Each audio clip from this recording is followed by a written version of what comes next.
अस्सलाम वालेकुम नाज़रीन, मैं हूं बिशारत अली मिर्ज़ा और आप देख रहे हैं मेरा यूट्यूब चैनल। नाज़रीन, फैसलाबाद में एक ऐसा अजीबोगरीब वाक़या पेश आया है जिसके हवाले से मैं अगर आपको बताऊं तो ऐसे मालूम होता है कि इंसानियत जब उसका जनाजा निकल जाए ना तो हैवानियत जन्म लेती है।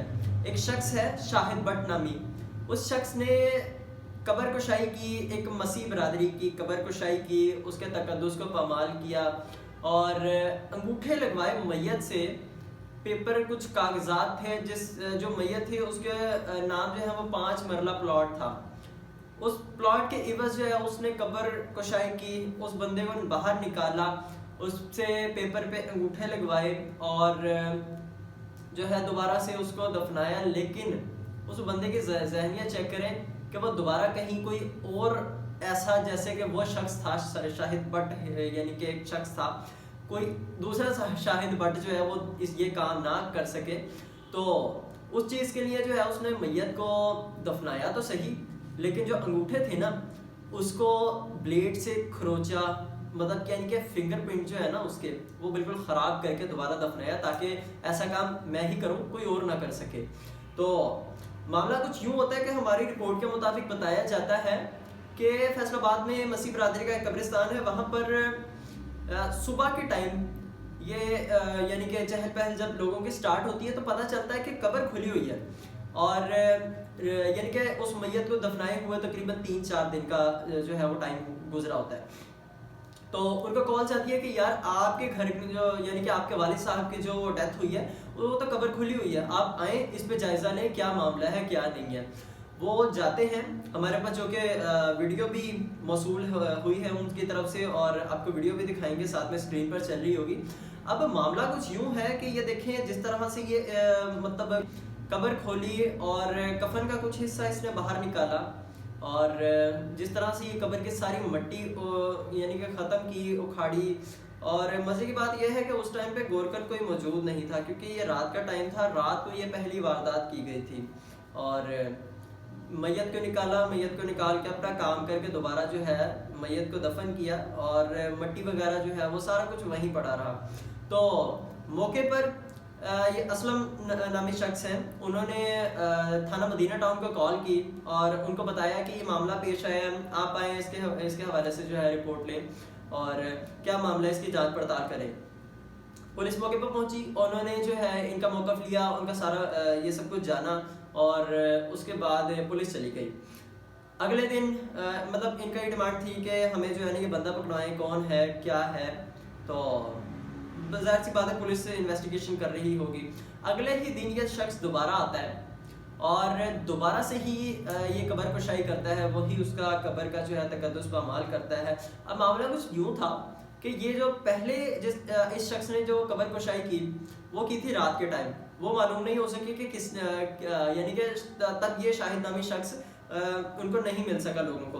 अब जब ये दिन टाइम आया, सुबह के टाइम आया और इसने जो है वहाँ पे कब्रिस्तान वालों से उधार बेलचा मांगा कि मैं ना कब्र अपनी दुरुस्त करने जा रहा हूँ, ठीक करने जा रहा हूँ, तो मुझे ये बेलचा चाहिए, मैंने इसको कब्र को ठीक करना है। तो 2 घंटे का वक्त गुजर गया था। 2 घंटे के बाद कब्र वाले यानी कि वो जो गोरकन हैं उन्होंने देखा कि यार बंदा अभी तक आया नहीं है और क्या कर रहा है, हम जाके जो है वो देखें, जांच पड़ताल करें। तो जब वो पहुंचते हैं तो पता चलता है कि बंदा कब्र खोद रहा है, कब्र खोद चुका है और जो मार्बल जो पत्थर लगाया गया होता है, उसके बाद स्लैब रखा गया होता है, उसको तोड़ रहा है, ईंटें मार मार के उसको तोड़ रहा था।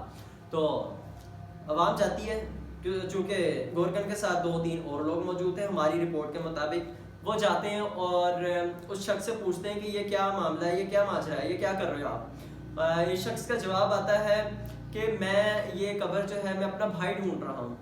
और जबकि मज़े की बात ये है कि ये कब्रिस्तान मसीह बरादरी का है और ये शख्स शाहिद भट्ट नामी शख्स ये मुसलमान शख्स है। तो बहरहाल उसके बाद लोगों ने जो है ना उसको रोकने की कोशिश की, वो वही ईंटें जो स्लैब पे मार रहा था, स्लैब को तोड़ रहा था, वो लोगों को जो है लोगों को मारने के लिए आगे दौड़ा और बहरहाल लोग ज़्यादा थे तो उसको जो है हिरासत में वहीं पे बंदे को ले लिया अवाम ने उसके पाँव बांधे और उसको जो है वहाँ पर बिठा लिया। वीडियो के हवाले से भी यानी कि वहाँ पे हमें मिली है कि उससे पूछने की कोशिश की गई है کہ پہلے بھی جو ہے کیا تم نے ہی یہ معاملہ سارا دہرایا تھا، اب تم دوبارہ سے آئے ہو؟ تو وہ بالکل اعتراف کر رہا ہے، آن ریکارڈنگ موجود ہے، ہم ویڈیو چلا بھی دیتا ہوں یہاں پر۔ کی ہے تیرا شاہد والد دا نام کی ہے؟ محمد رفیق، محمد رفیق کتنے دا رہن والا وا؟ کوٹ عمر فروق 215 رانا منیر والی گلی۔ رانے منیر والی گلی چ۔ اچھا تے آ دوسری یار بھی تو پٹی ہے؟ ہاں جی، اوپر نو منہ کر ادھر نو کی کردا وا لاشاں دا؟ ویلا ہی ہونا جی، کوئی لاش او نہیں۔ لاشاں دا ماما کی قبراں پٹن دیا ویلا ہونا سالیا کم کر لا، کوئی تو لاشاں پٹن دیا ادھر کر ادھر نو۔ ویڈیو آپ نے دیکھی، جیسے کہ یہ شخص بتا رہا ہے کہ یہ پہلے بھی واقعہ میں نے ہی پیش کیا اور اب بھی جو ہے یہ میں قبر کشائی میں ہی کر رہا تھا، دونوں طرف اعتراف کر لیا۔ اور جب اسے پوچھا کہ یہ کیوں کر رہے تھے تو یہ بندے کی بولتی بند ہوگی، یہ بندے نے جواب نہیں دیا۔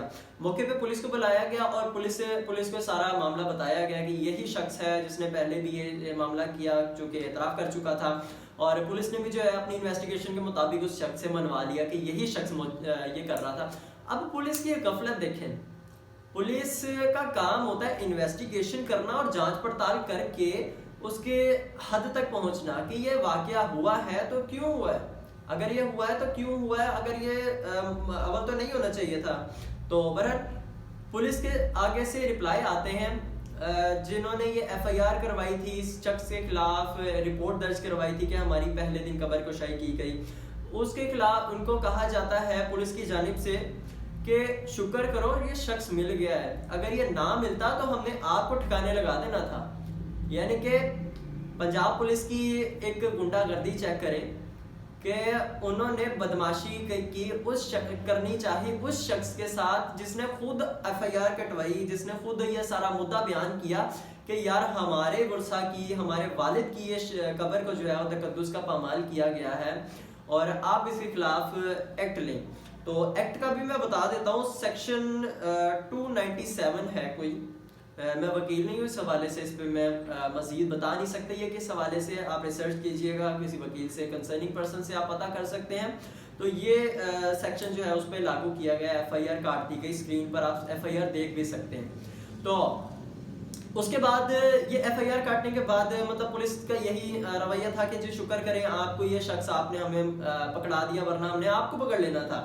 اب ان کا سوال ہوتا ہے کہ بھائی ہمیں کس بات کا پکڑنا، ہم نے تو یار آپ کو یہ سارا معاملہ بتایا، اور وہ پولیس کا الزام، پولیس کہتی ہے کہ یہ آپ کے ہی کسی رشتہ داروں میں سے یا آپ کا ہی کوئی شخص میں سے کوئی ہو سکتا ہے، جو کہ بالکل صحیح ڈاؤٹ جاتا ہے، بالکل پولیس کا یہ بالکل صحیح ڈاؤٹ جاتا ہے کہ اگر تو یہ کوئی اننون شخص ہوتا تو اس کو معلوم ہی نہ ہوتا کہ اس شخص کے پاس جو ہے 5 مرلہ زمین تھی، جو کہ جو ہے اللہ کی رضا سے فوت ہو چکا تھا۔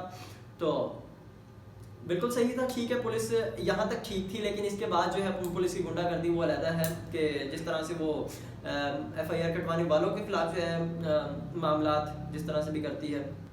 اچھا، یہ بندہ جب پولیس نے اپنی حراست میں لے لیا تو اس کو سب سے پہلے تو تھوڑی بہت جانچ پڑتال کی اور پولیس کی جانب سے بتایا گیا کہ یہ نشئی شخص ہے، ہم اس کو ڈیٹین نہیں کر سکتے، ہم اس کو جو ہے تفتیش نہیں کر سکتے، یا تو یہ ہمیں مارے گا یا یہ خود کو مار لے گا، تو ہم اس بہاف پہ اس بندے کی تحقیقات نہیں کر سکتے کہ کیوں یہ کام کر رہا تھا، یہ کون ہے کیا نہیں ہے۔ یعنی کہ پولیس ڈرتی ہے نشیوں سے، باتوں سے تو یہی لگتا ہے۔ تو بہرحال اس کو پھر 2 دن کے بعد منتقل کر دیا گیا ڈسٹرکٹ جیل میں، اب وہ جیل میں ہی ہے، ایف آئی آر جو ہے وہ درج کر لی گئی تھی۔ اب سوال یہ پیدا ہوتا ہے کہ کیا پولیس کے پاس اتنے بھی وسائل موجود نہیں ہیں کہ وہ ایک شخص کو جو ایک نشے یعنی کہ بقول اس بندے کی یعنی کہ فزیک سے لگتا ہے کہ وہ نشئی ہے، جو کہ اگر آپ ویڈیو دوبارہ ملاحظہ کریں تو وہ کتنے صحیح طریقے سے جواب دے رہا تھا۔ آپ ویڈیو پہلے ملاحظہ کریں، اس کے بعد میں دوبارہ آپ سے مخاطب ہوتا ہوں۔ نام کی ہے تیرا؟ شاہد والد دا نام کی ہے؟ محمد رفیق، محمد رفیق کتنے دا رہن والا وا؟ کوٹ عمر فروق 215 رانا منیر والی گلی۔ ویڈیو آپ نے ملاحظہ کی جس طرح سے یہ شخص بتا رہا تھا کہ میں شاہد بٹ ہوں، کہاں کا رہائشی ہوں، لگ نہیں رہا تھا کہ وہ جس طرح سے بتا رہا ہے کہ ایک وہ نشئی ہو سکتا ہے، ورنہ اگلوں کی آواز مرجھائی ہوتی ہے، آواز سے اور شکل سے پتہ لگ جاتا ہے، اگر اس کا بندے کا منہ دھلا دیتے تو شاید یہ بندہ جو ہے نا ٹھیک ٹھاک لگتا۔ تو पुलिस ने जो है मुद्दा डाला कि ये नशेई शख्स था, हम इसको मजीद नहीं पता कर सकते। अब जुडिशल तक मामला जा चुका है, जुडिशली अब इस पे फैसला करेगी क्या करना है क्या नहीं करना। लेकिन अब यहाँ पे सवाल ये पैदा होता है कि अब अगर इंफॉर्मेशन इन्होंने नहीं निकलवाई, पुलिस ने अगर इससे तहकीकात नहीं की, तो मिसाल के तौर पे ये बंदा दोबारा रिहा हो जाता है क्योंकि नशेई है, एक वो उसका मेंटली यानी कि डिस्टर्ब करार दे के जो है उसको रिहाई मिल भी जाए तो ये काम बंदा दोबारा दोहरा सकता है। तो पंजाब पुलिस से मेरा सवाल है, अजी साहब मुझे बताइएगा, अगर ये काम दोबारा से ऐसे होता है तो इसका जिम्मेदार कौन होगा? वो शख्स तो हो नहीं सकते जिन्होंने इस पे FIR कटवाई, जिन्होंने इसको खुद पकड़वाया। तो सवालिया निशान तो पुलिस के लिए पैदा होता है कि अब अगर तो ये शख्स दोबारा से उस कब्र की या किसी और कब्र में भी जाता है, किसी और कब्र की बेहुरमती करता है, तो इसके पीछे जिम्मेदार कौन होगा? तो बहरहाल ये मामला पहला नहीं था ऐसा जो अजीब व गरीब वाक़या पेश आया हो, ज़मीन का हो चाहे जायदाद किसी भी किस्म का मामला हो। ये मामला जो है बहुत दिखाई देते हैं, सुनने को मिलते हैं। तो बहरहाल अब हम देखते हैं कि इसके बाद इस शख्स पे क्या एलिगेशन लागू होती है, क्या कार्रवाई की जाती है, या जुडिशल इसको रिहा करती है, या पुलिस इस पे कोई कार्रवाई करती है या नहीं, ये बंदा क्या बाइज्जत तरीके से बरी हो जाएगा। तो अगले प्रोग्राम तक के लिए हमें दीजिए इजाज़त, मिलेंगे अगले प्रोग्राम में, तब तक के लिए अल्लाह हाफिज़।